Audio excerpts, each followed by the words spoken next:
Welcome to TNT Trends at Tour Channel. Ayon sa Inquirer.net News, sa bagong album na Like You, binubuhay muli ni Bel Mariano ang pagkahilig sa musika at nagpapalaganap ng saya.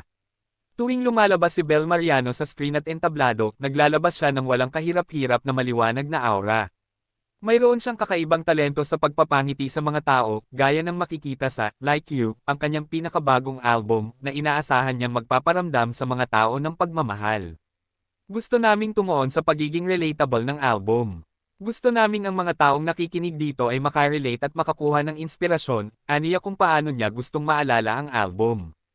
Ang pag-ibig ay isang universal na wika, at gusto naming makaramdam sila ng kilig-thrill. Gusto naming maramdaman nilang mahal sila. Nasulat na ako dati, pero sa tingin ko ito ay isang bagay na sinusubukan kong matutunan. Nauunawaan ko siya pero hindi ko natapos. Sana ay makapaglagay ako ng mas maraming kanta na naisulat ko, pakiramdam ko kailangan ko lang talaga ng oras para magsulat at mag-isip, aniya. Sumulat na ako ng mga kanta dati, pero sa tingin ko ay sinusubukan kong matutunan ito. Nakasulat na ako ng mga kanta dati, pero hindi ko pa natatapos. Sana ay makapaglabas ako ng mga kantang isinulat ko mismo. Pakiramdam ko ay kailangan ko lang talaga ng oras para magsulat at mag-isip. Para maibsan ang kanyang kaba, sinabi ng actress-singer na nakatuon siya sa pag-e-enjoy sa sandaling ito tuwing aakyat siya sa entablado.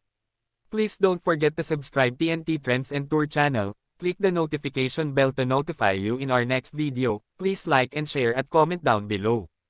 Thank you for watching.